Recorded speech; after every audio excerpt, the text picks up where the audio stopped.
लालची रानी की कहानी भाग 3। पश्चाताप और परिवर्तन। नदी से लौटने के बाद जब पहली रानी को कोई नहीं पहचान पाया तो वह टूट चुकी थी। उसका रूप खो चुका था, मान सम्मान मिट्टी में मिल चुका था और वह अब पूरी तरह अकेली थी। वह जंगल की ओर चल पड़ी, बिना किसी मंजिल के। चलते चलते वह एक छोटे आश्रम में पहुंची जहां कुछ संत, साधु और सेवक जरूरतमंदों की सेवा कर रहे थे। उसने वहां भोजन मांगा, लेकिन उसकी हालत देखकर आश्रम के सेवकों ने उसे वहीं रहने दिया। शुरू में वह घमंड में किसी से काम नहीं करती थी, लेकिन जब उसने देखा कि सब लोग सच्चे दिल से एक दूसरे की सेवा कर रहे हैं, बिना किसी स्वार्थ के, तब उसके अंदर बदलाव आने लगा। दिन प्रतिदिन वह भी सेवा में जुट गई। झाड़ू लगाना, खाना बनाना, बीमारों की देखभाल करना। धीरे धीरे उसका मन भी निर्मल हो गया।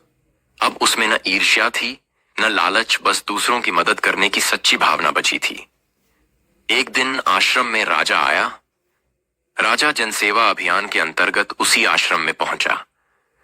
वहां उसे एक स्त्री दिखी जो बहुत निष्ठा से काम कर रही थी। उसकी आवाज और आंखों का भाव कुछ जाना पहचाना लग रहा था। राजा ने पूछा, तुम कौन हो? तुम्हारी आंखों में कुछ जाना पहचाना सा है।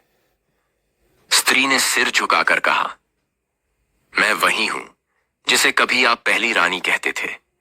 मैंने रूप और अहंकार में सब कुछ खो दिया था, लेकिन यहां आकर मैंने खुद को पाया है।